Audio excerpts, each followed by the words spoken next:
도널드 트럼프 대통령이 미국 47대 대통령으로 당선이 되면서 전 세계가 요동치고 있습니다. 미국의 대한반도 정책과 한미 동맹 관계에도 상당한 변화가 예상되는데요. 트럼프 행정부 1기 때의 정책과 태도, 이번 대선 과정에서 트럼프가 내놓은 정책과 발언을 보면 한국은 다중 압박에 직면할 것으로 보이는 가운데 오히려 이러한 위기가 기회가 되어 한국의 국방력이 대폭 향상될 수 있다는 분석도 나와 화제가 되고 있습니다. 그동안 트럼프는 미국 우선주의를 내세우며 미국은 더 이상 세계 경찰 노릇을 하지 않을 것이고 자국 안보를 미국에 의존하는 무임승차를 거부한다는 발언을 해왔었는데요. 트럼프 대통령이 당선된 직후 벌써부터 트럼프 참모진들은 나토를 압박하기 시작했습니다. 지난 6일 월스트리트저널에 따르면 도널드 트럼프 미국 대통령 당선인의 참모들 사이에서 우크라이나 전쟁 종식의 아이디어 중 하나로 우크라이나의 나토 가입을 최소 20년 늦추고 대신에 향후 러시아의 공격을 저지하기 위해 미국이 우크라이나에 무기 공급을 지속하는 방안을 추진 중이라고 밝혔습니다. 그러나 대부분의 전문가들은 무기 공급이라는 것도 사실상 판매 승인일 뿐 우크라이나가 제값을 지불하고 받아가야 한다고 했는데요.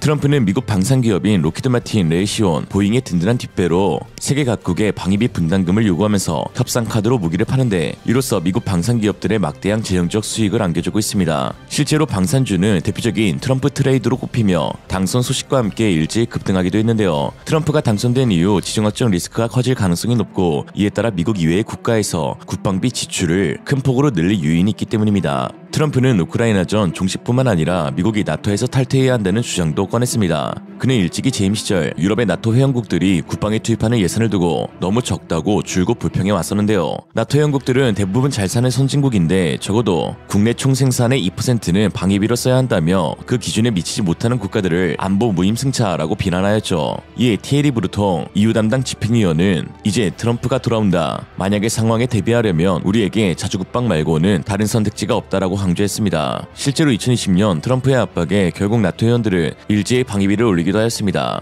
하루아침에 자주국방에 대한 숙제를 떠안게 된 유럽들은 초비상에 걸렸습니다. 그러나 이를 미리 준비해온 국가들도 있는데요. 바로 폴란드이죠. 폴란드 도널드 투스크 총리는 자주국방을 강조하면서 해리스 아니면 트럼프, 어떤 사람들은 유럽의 미래가 미국 대선에 달려있다고 주장하지만 유럽의 미래는 무엇보다 우리에게 달려있습니다. 라는 말로 현재 유럽 내 최고 수준의 국방 예산을 또 한 번 늘릴 것을 예고했습니다. 2023년 폴란드 국방비는 약 32조 원으로 GDP 3.9%였지만 올해는 4.2%인 약 47조 원으로 늘렸으며 내년에는 5% 수준도 준비 중에 있습니다. 트럼프의 당선으로 세계가 자주국방의 중요성을 언급하고 있는 가운데 재래식 무기 수출 강국인 한국에게 호재가 될 가능성도 커지고 있습니다. 실제로 폴란드의 역대 최대 국방 예산 중 대부분이 현대 재래식 무기 구매에 지출되었는데 그중 80% 이상 한국산 무기를 수입하는 데 사용되었습니다. 폴란드는 2022년 한국과 약 40조 원 상당의 메가 방산 계약을 체결하며 1000대의 K2 블랙팬서 전차, 672문의 K9 저주포, 300대의 천무다연장 로켓, 48대의 F-50 전투기와 수조원어치의 탄약포탄 로켓 미사일을 수입해갔습니다. 첨단 현대식 무기 수출의 비중은 세계적으로 미국이 단연 1위겠지만 전통적인 무기체계인 재래식 무기 분야에서 한국의 영향력은 세계 탑급으로 꼽히고 있는데요. 특히 우크라이나전을 통해 전차, 자주포 등 재래식 무기의 중요성이 강조되면서 한국 방산기업들의 역대급 수출 호황이 이어져 왔습니다. 트럼프의 안보 무임승차론이 현실화되면서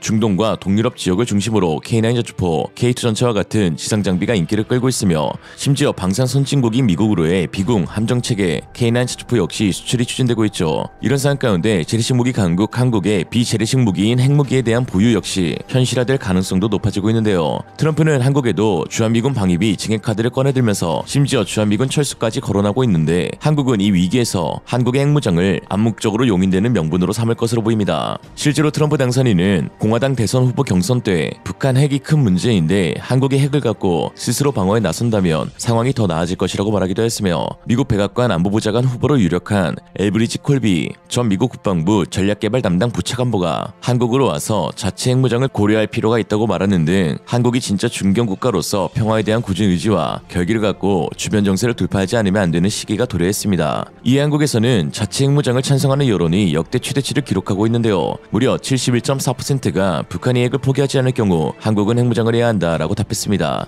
이전에도 핵무장 지지 여론은 과반이었지만 확실한 추세의 변화가 있었던 것이죠. 이처럼 전 세계가 군비 증강에 몰두하고 있는 가운데 한국산 무기를 대거 수입한 폴란드에서도 한국군의 군비 태세를 롤모델로 삼아 자주국방을 실현하자는 목소리가 커지고 있습니다. 최근 한국 방산기업과 군부대를 방문한 폴란드 기자단들은 한국의 군사 역량을 실제로 보니 매우 놀랐다며 우리가 나아가야 할 방향이라고 언급하였습니다. 한국 육군에 대해서도 이야기해 보겠습니다. 이 군대는 대부분 징병제로 운영되지만 매우 높은 전문성을 보여줍니다. 한국군은 60만 명의 현역과 310만 명의 예비군을 보유하고 있습니다. 징병제 군대임에도 불구하고 매우 뛰어난 전문성을 보여주고 있습니다. 한국군은 훈련 시스템 덕분에 징병제와 상관없이 높은 전문성을 유지하고 있습니다. 물론 한국군도 문제점이 없는 것은 아닙니다. 가장 큰 문제는 인구 감소입니다. 이 문제는 한국뿐 아니라 우리도 겪고 있는 문제입니다. 한국군은 이를 해결하기 위해 군대의 일부를 자동화하고 있습니다.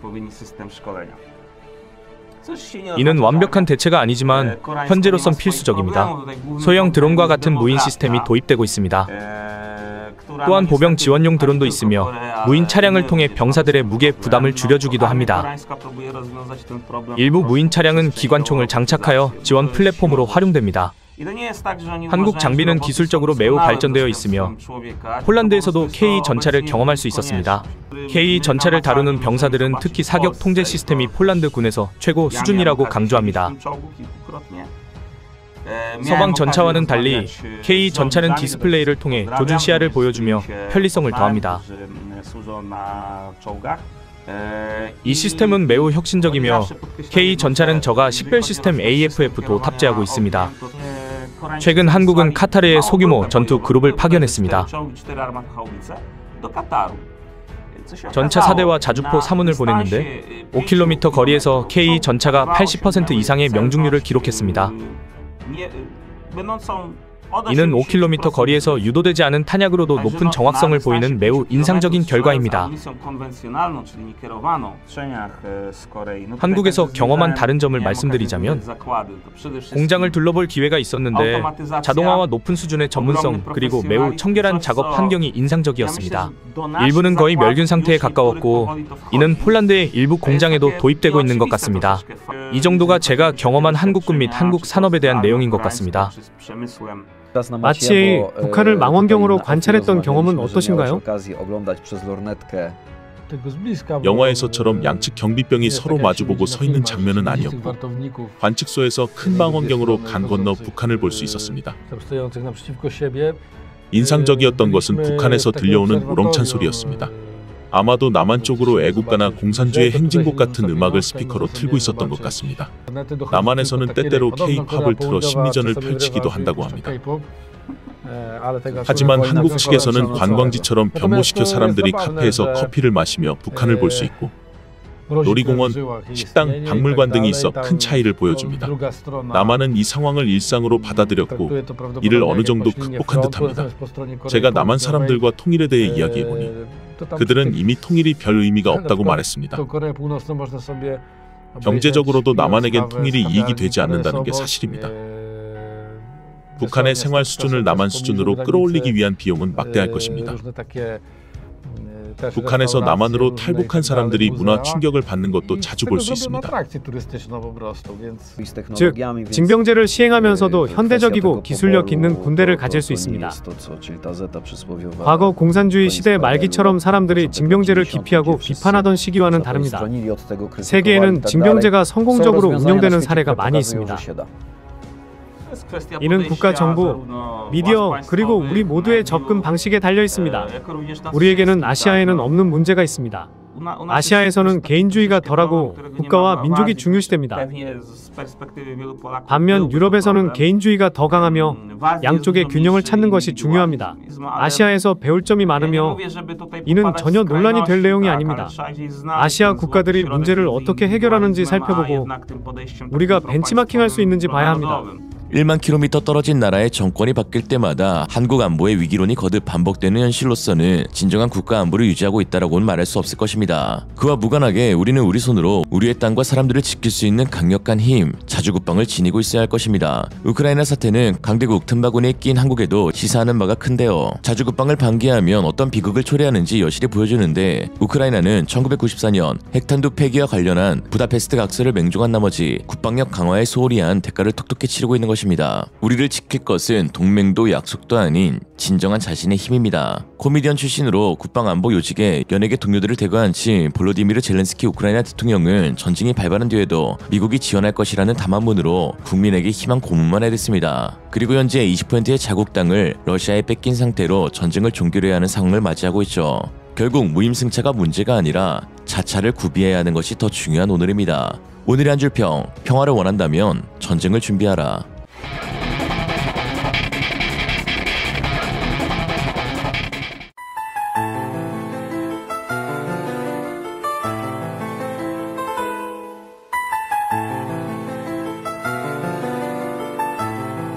대한민국 역사상 최초로 항공모함에서 고정익기가 이륙했습니다. 이렇게 말씀드리면 야 한국에 항공모함 자체가 없는데 무슨 소리냐 라고 하실 수 있는데요. 사실 항공모함의 뜻 자체가 항공기를 탑재하고 이착함시키는 함선이라는 점에서 한국의 만재배수량 19,000톤의 대형 수송함 독도함도 큰 범준의 경항공모함이라고 할 수 있고 이 독도함에서 최근 차세대 고정익 무인기 모하비가 이륙했기 때문입니다. 지난 10일 포항 해상에 위치한 해군 독도함에서 실시된 대형 플랫폼 함정 무인기 운용 전투 실험에서 날개 16m, 길이 9m, 높이 3m 대형 암살 드론 모하비가 200m 길이의 함정갑판 활주로를 통해 날아올라는데요. 모하비 드론은 기아에서 만든 건 아니고 미 제너럴 아토믹사가 제작 중인 차세대 드론으로 실제 바다 위 군함에서 이륙 시험을 한 건 지난해 11월 영국 항공모함 퀸 엘리자베스 2번함에서 이은 세계 두 번째입니다. 이에 드론에 한국과 미국의 국기가 그려져 있죠. 그간 해군은 수직 이착륙 무인기를 운영한 적은 있지만 고정익 무인기를 비행갑판에 있는 대형 함정에서 이륙시킨 건 사상 처음이었고 이에 해군 입장에서 이날 전투 실험은 도전이자 모험이라고 할 수 있었는데요. 모하비가 독도함에서 이륙하는 건 가능하지만 더 넓은 활주로가 필요한 착륙을 수행하기에는 작은 규모였었습니다. 그럼 이제 8만 톤짜리 하나 만들어야겠.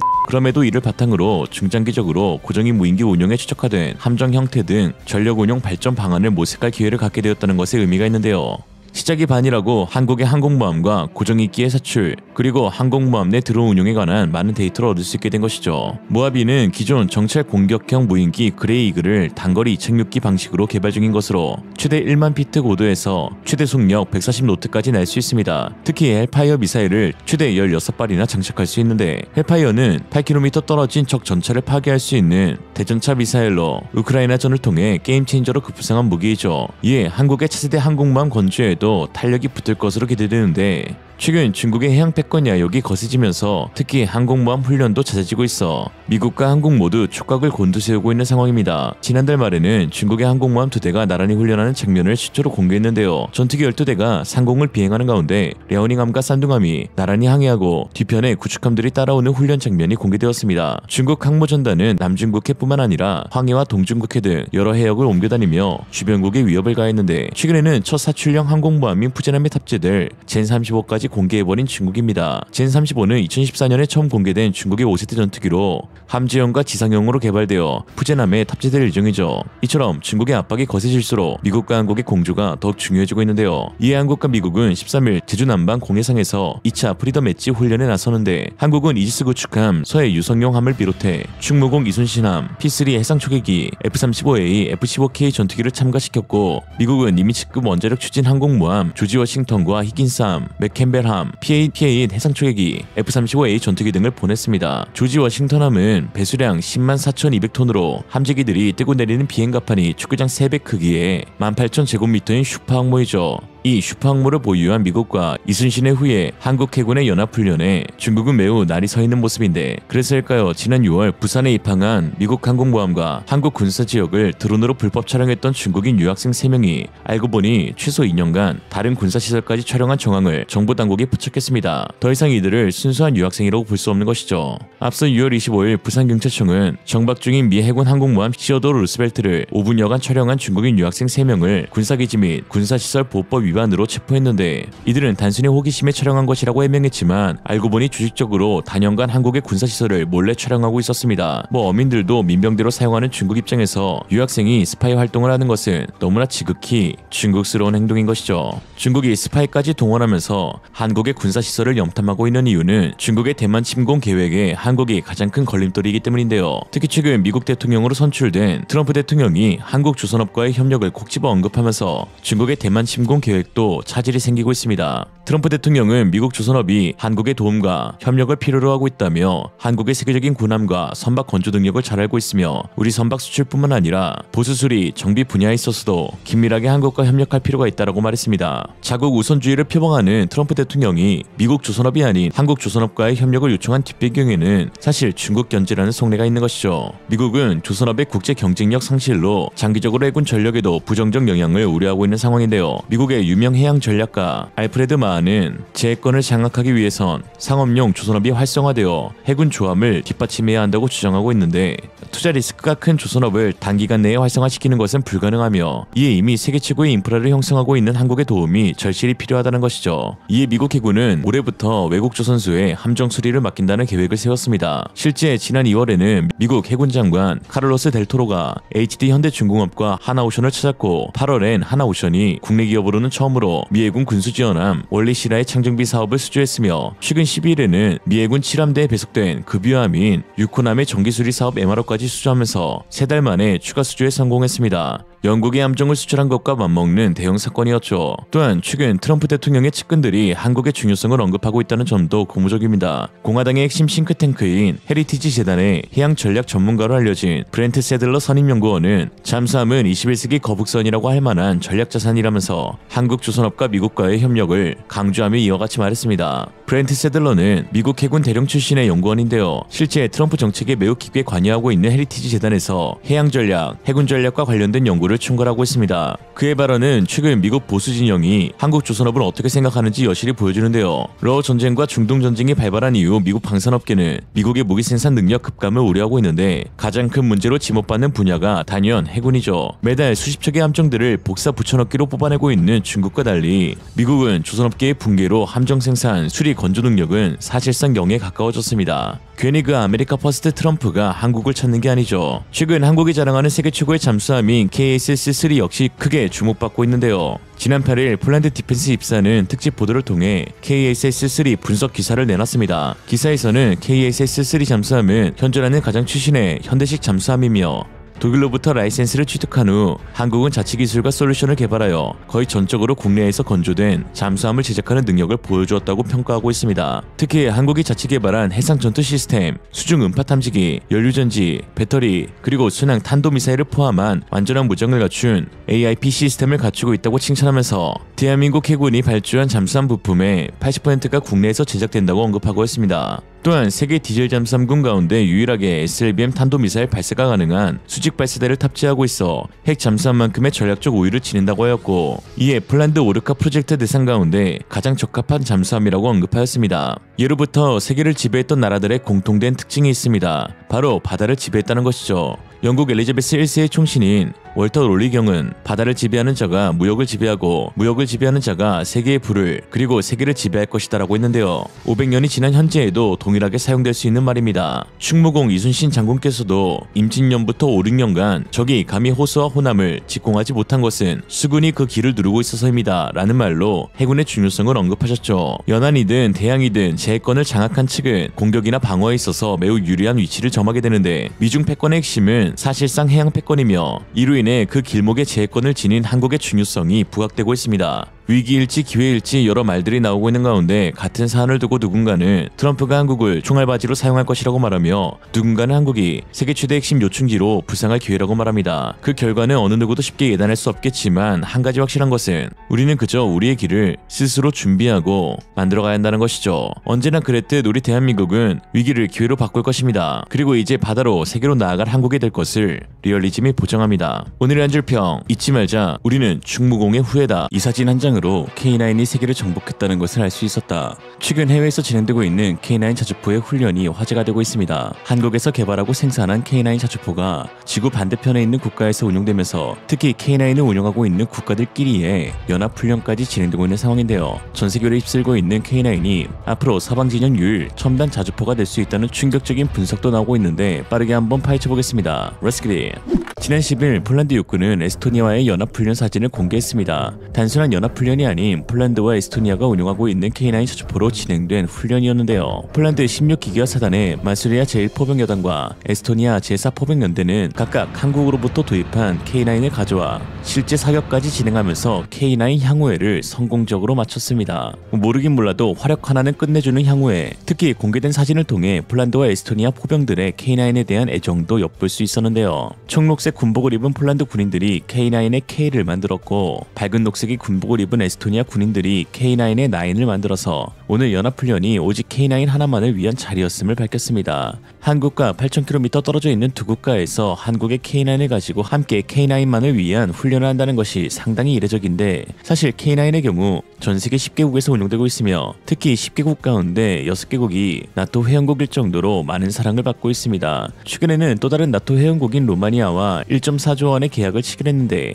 당시 독일의 펜자오비치 2000, 튀르키예의 피르티나와 같은 나토 회원국들의 경쟁품을 제치고 선택받은 것이라 더욱 뜻깊었죠. 여태까지의 K9 누적 수출 총액은 무려 13조 원이 넘어섰습니다. 이제 가히 명실상부 나토 표준 자주포라고 불려도 손색이 없는데요. 도입 대수에서는 전 세계 점유율 70%를 기록할 만큼 단연 압도적이죠. 한국의 자주포가 나토의 표준이 된다는 것은 참 믿겨지지 않을 정도입니다. 특히 매년 진행되고 있는 K9 유저 클럽에는 나토 회원국들이 중심국이 되어 유럽에서 진행되고 있는데요. 2023년에는 노르웨이, 2024년에는 핀란드에서 열렸으며 특히 이 자리에 운영국뿐만 아니라 미국과 캐나다와 같은 나토 회원국들도 옵서버 자격으로 참가하여 회원국 간 포병대대의 상호 운용성이 얼마나 중요한지 느낄 수 있었습니다. 이런 상황 가운데 나토 내 최대 영향력을 발휘하고 있는 미국 역시 K9 자주포를 도입할 가능성이 매우 높아지고 있는데요. 최근 한화 에어로스페이스는 미국 육군 자주포 대규모 수주 발판을 마련했습니다. 지난 14일 미 육군은 자주포 성능 시연을 위해 한화 에어로스페이스의 미국 생산법인 한화 디펜스 USA를 비롯한 글로벌 방산기업 5곳과 약 400만 달러, 54억 규모의 계약을 체결했다고 발표했습니다.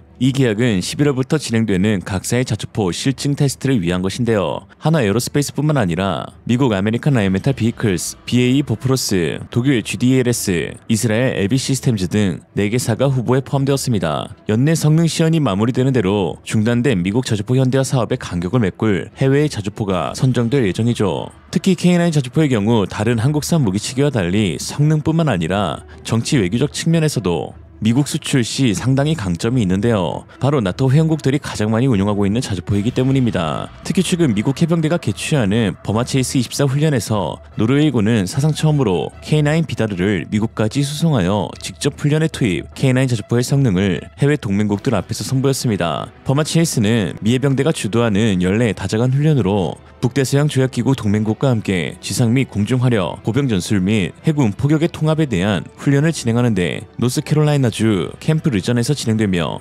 참여하는 나토 동맹국에는 노르웨이, 스웨덴, 네덜란드, 프랑스, 영국, 핀란드가 있습니다. 그리고 이번 2024 버마체이스 24 훈련에서는 처음으로 K9 비다르 자주포가 유일하게 자주포로 참가하여 두각을 나타내었습니다. 노르웨이 K9은 고성능과 장거리 사격 능력을 바탕으로 나토 동맹국들과의 협력에서 중요한 역할을 했는데요. 다른 국가들은 주로 다양한 형태의 보병 전술 및 해상포 사격 훈련을 수행했지만 K9은 자주포를 사용한 유일한 화력 지원 자산으로 훈련의 다양한 시나리오에서 실질적인 전술 화력 지원을 제공했습니다. 미 해병대는 K9 비다르 자주포에 대해 매우 긍정적인 평가를 내렸는데 특히 155mm 자주포의 강력한 사거리와 고속 연사 능력은 미 해병대의 작전 요구를 충족시키기에 충분하다는 평가를 받았습니다. 훈련 중 보여준 K9의 기동성은 미 해병대가 추구하는 유연하고 기동력 있는 화력 지원과 일치했으며 다양한 환경에서도 안정적인 성능을 유지하는 것이 큰 장점으로 꼽혔죠. 이에 캡틴 퀸드보이드 사령관은 K9은 장거리에서의 정밀 타격 능력을 훌륭하게 발휘했다면서 이 자주포는 신속하고 안정적인 화력 지원을 제공하면서도 높은 기동성을 유지하기 때문에 공격 및 방어작전 모두에서 귀중한 자산이 된다고 덧붙였습니다. 그러면서 K9의 또 다른 뛰어난 점은 다국적 환경에서의 적응력인데 다양한 지형에서 효과적으로 작전을 수행하면서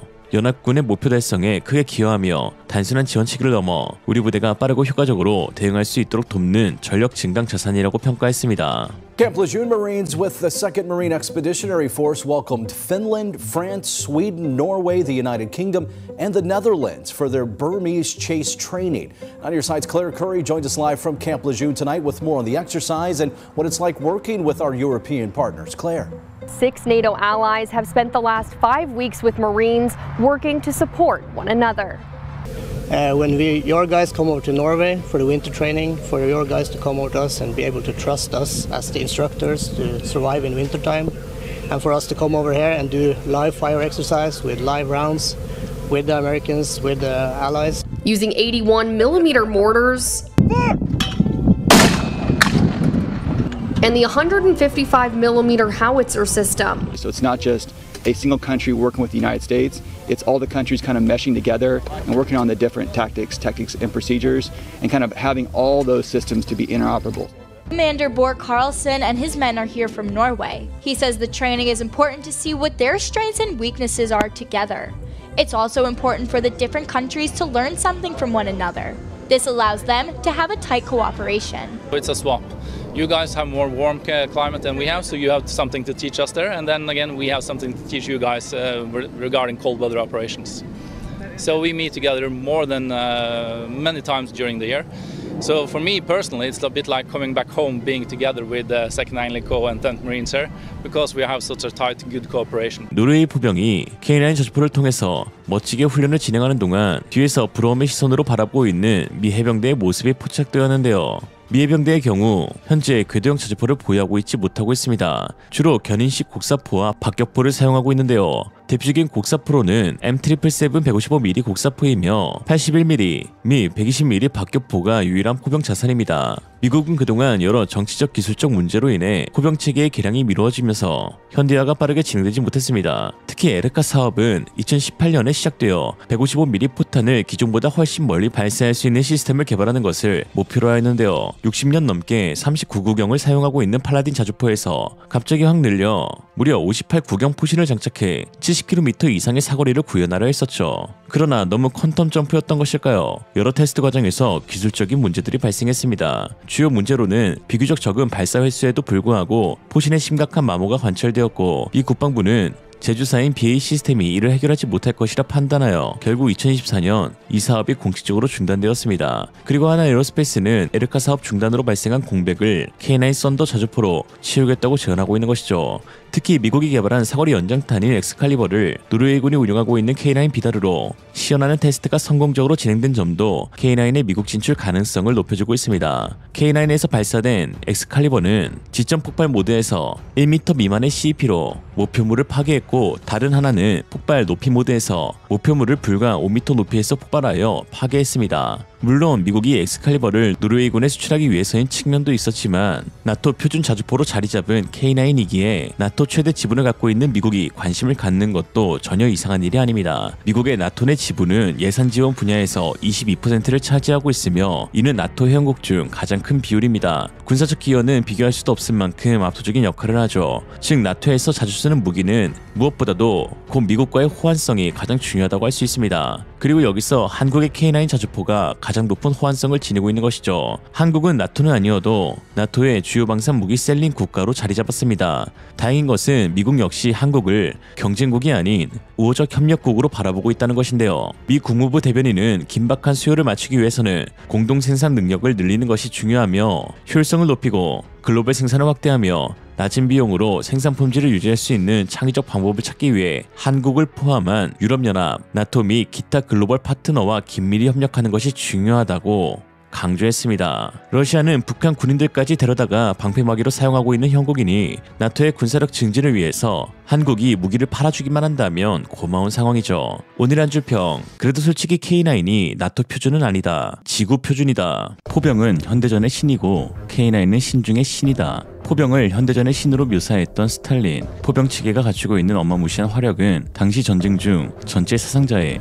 약 60%를 발생시킬 만큼 강력했습니다. 특히 전쟁이 장기 소모전 양상으로 전개되고 전선이 고착되면 포병 화력에 대한 의존성은 더욱 증대될 수밖에 없는데요. 스탈린의 이러한 호언 장담은 70년이 지난 오늘날 우크라이나 러시아 전쟁을 통해서 다시 한 번 더 증명되고 있습니다. 70년 전과는 비교할 수 없을 정도로 과학이 진보하고 첨단 무기들이 개발되었지만 아직도 전쟁의 판세를 결정짓는 것은 스텔스 헌트기, 초음속 탄도미사일, 이지스 구축함이 아닌 155mm 포탄에 달려있는 상황인데요. 미국 외교협회는 지난달 24일 전쟁 무기 러시아와 우크라이나 경쟁 보고서를 발표하며 포병은 지난 수세기 동안 전투의 제왕으로 알려졌고 이는 오늘날에도 여전히 유효하며 지난 2년 넘는 우크라이나 전쟁에서 두 나라에서 발생한 사상자의 80%가 포탄에 의한 것으로 파악되고 있다고 설명했습니다. 특히 각각 주력으로 쓰고 있는 구경 155mm 포탄이 전쟁의 행방을 좌우하고 있는데요.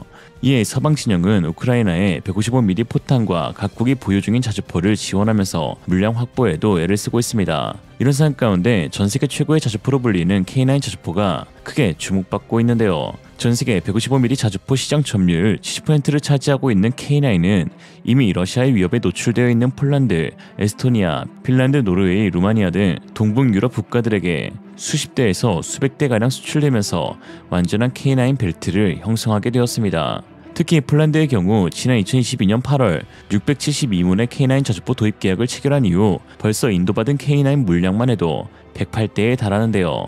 2년이라는 짧은 시간에 국내 네티즌들뿐만 아니라 폴란드 네티즌들도 화들짝 놀라고 있습니다. 한 폴란드 네티즌은 솔직히 말해서 그 속도는 다른 누구도 절대 따라하지 못하는 속도다. 이건 한국 무기에 대한 다양한 의견에도 논쟁의 여지가 없는 거다. 1989년 이후 처음으로 유례없는 특급 배송의 중장비를 받았다. 냉전 시대에만 있었던 일이다. 이것이 차이를 만들어낸다 라고 했습니다. 벌써 108대의 K9을 인도받은 폴란드는 현재 약 78문의 크랩 자주포와 함께 186문의 최신식 자주포를 운용 중으로 유럽 1위 보유량을 기록하고 있습니다. 2위는 독일로 펜저비치 2000과 최근 주문한 RCH-155를 포함 약 121문을 보유하고 있고 3위는 프랑스로 세자르 자주포 약 77문을 운용하고 있습니다. 앞으로 폴란드는 564대의 K9 자주포와 42대의 크랩 자주포를 더 인도받게 되면서 사실상 전 유럽을 다 합쳐도 폴란드 하나에 미치지 못하는 최강 화력국이 되는 것이죠. 이런 걸 보면서 군자의 복수는 85년이 걸려도 늦지 않는다고 하는 것일까.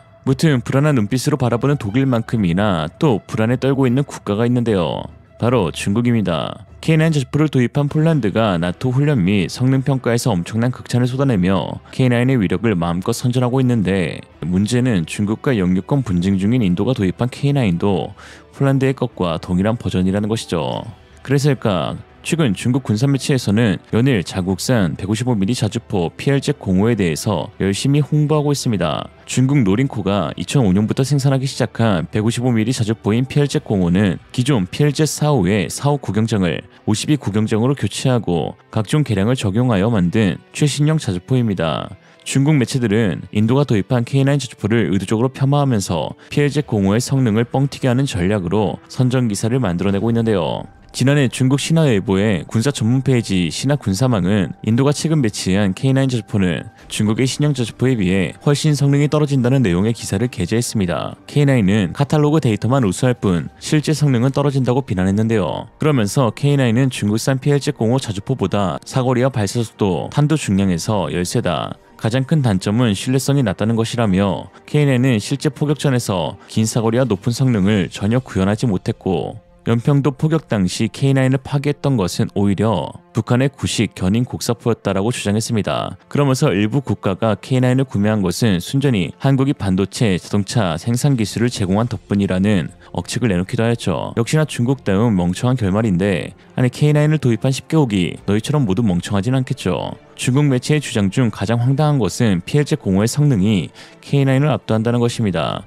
PLZ-05가 15초 동안 1문 TOT, 즉 1문의 화포가 3발의 포탄을 각각 다른 각도로 사격해 표적을 동시 타격하는 것이 가능하다고 주장하는 것인데요. 이는 실제 영상을 보면 100% 과장임을 알 수 있습니다. PLZ-05는 포탄을 쏠 때마다 차체가 심하게 요동치는데요. 거의 댄싱 머신 수준입니다. 무슨 이야기를 들었길래 이렇게 웃겨서 몸부림을 치는지 주포가 발사할 때 포신이 위아래로 크게 요동쳐 탄착군이 벌어지게 만드는 주요한 원인이 됩니다. 사격 반동을 상쇄하는 주택복자기와 자체의 서스펜션 성능이 형편없을 때 나타나는 현상이죠. 멀리서 곡사로 쏘는 자주포의 경우 이러한 포신의 흔들림은 최대 수킬로미터의 오차까지 만들어 버릴 수 있습니다. 적이 아니라 아군 맞을까 노심초사해야 한다는 것. 특히나 최근 중국 공영 매체 CCTV사나 군미천하에서는 PLZ-05의 방호장치가 새롭게 추가되었다며 자랑하는 영상을 올렸는데 그 모습은 가히 충격적이었습니다.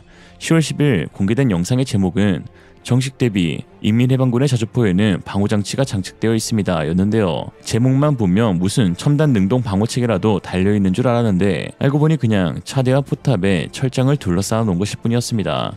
물론 이러한 장갑 스크린은 우로전을 통해서 그 가격 대비 효과가 증명되곤 했지만 중요한 것은 최신의 중국 자주포에 APS가 아닌 철제 장갑을 둘러싸아 놓고 홍보한다는 것은 더 이상의 능동방호 체계 개발이 이루어지지 않고 있고 개량할 의지도 없다는 것을 의미합니다. 여기에 반동은 여전히 잡지 못해서 보기륜 뒤에 받침까지 달아놓은 장면은 백미 중에 백미였죠. 받침이 없었으면 아마 뒤로 밀렸을 것입니다.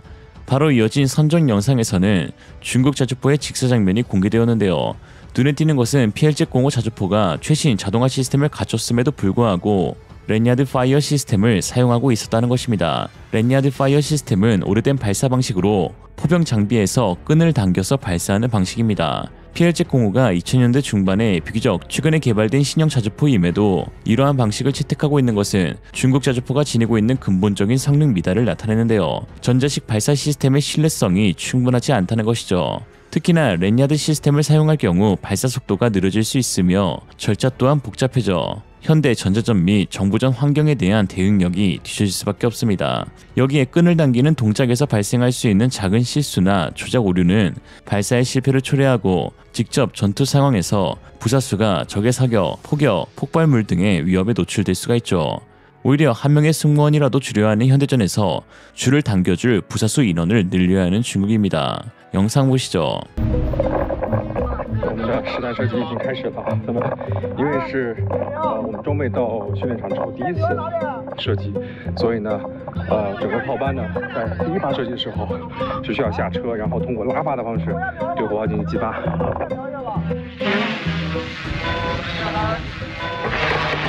同志们蹲下了，我们稍微蹲下一点，因为今天打的时候呢用的是全号装药，所以呢是所有的装药当中呢威力最大的一种。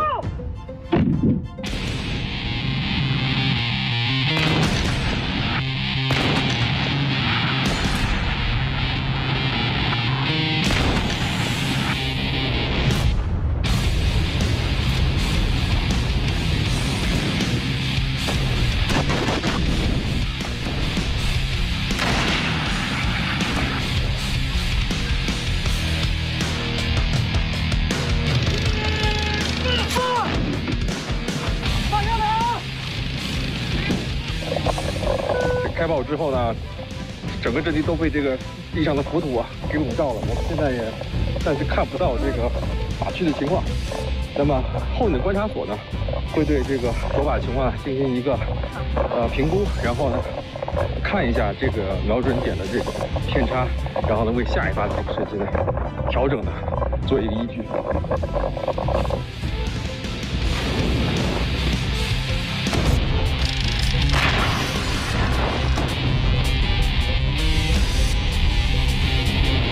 我们采取打击目标临机指定、发射阵地临机选择的导调模式。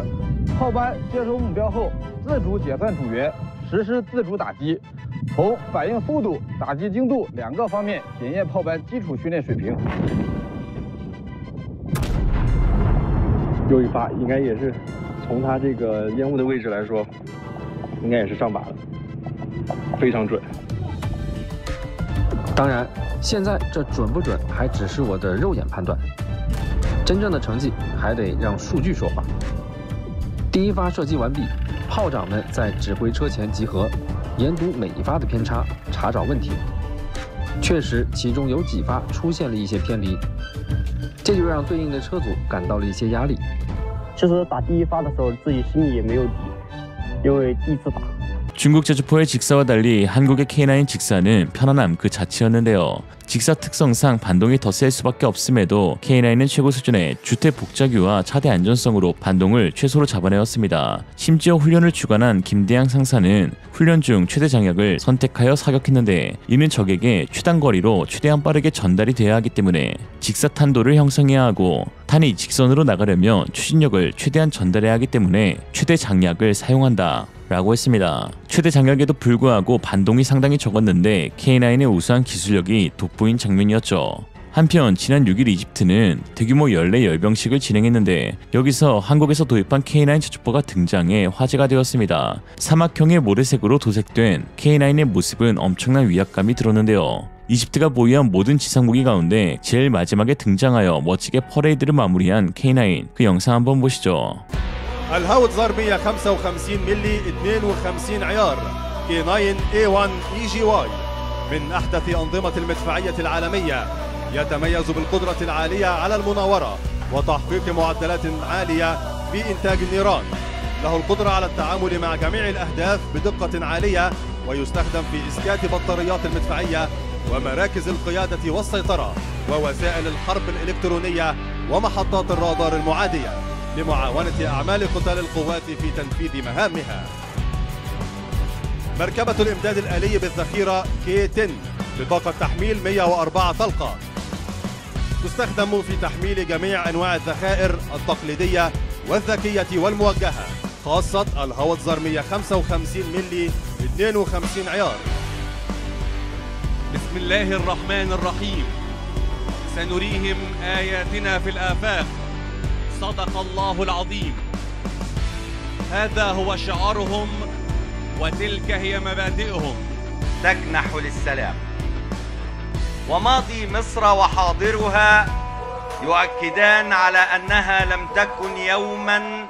특히 이집트군은 K9을 해안포로 활용할 계획을 갖고 있는데 실제 도입 전 성능 평가에서도 해상의 표적을 정확하게 명중시키면서 그 성능을 입증하였습니다. 그리고 이집트는 또 한 번 한국의 기술력에 신뢰를 보내면서 이번에 국산화에 성공한 K9 엔진도 이집트에서 생산되는 K9에 탑재하겠다고 하였죠. 일부에선 독일 엔진을 베꼈다고 비난하는 멍청한 사람들도 있는데 독일 엔지니어들이 직접 와서 검수 후 특허를 피해간 것을 확인했으며 리버스 엔지니어링 했어도 국산화했으면 그것만으로도 충분히 자랑스러운 일입니다. 지금도 불철주야 피땀 흘리며 첨단 기술을 개발하는 엔지니어들이 있기에 대한민국의 안보가 지킬 수 있는 것입니다. 이것이 중국과 한국의 차이죠. 한국은 자주포에도 APS를 단위만이 하고 있는데 중국은 첨단 방호장치라고 철제망을 둘러싸고 있질 않나. 한국은 무인화에 기동발사까지 개발하고 있는데 중국은 자동발사도 못해 부사수가 줄을 당기질 않나. 퇴보하는 중국, 진보하는 한국. 오늘의 한 줄 평, 차이나니까 차이나. 이생으로 리얼리즘이었습니다. 여러분의 생각은 어떠신가요? 현명하고 지혜로운 여러분의 의견을 지금 댓글에 남겨주세요. 감사합니다.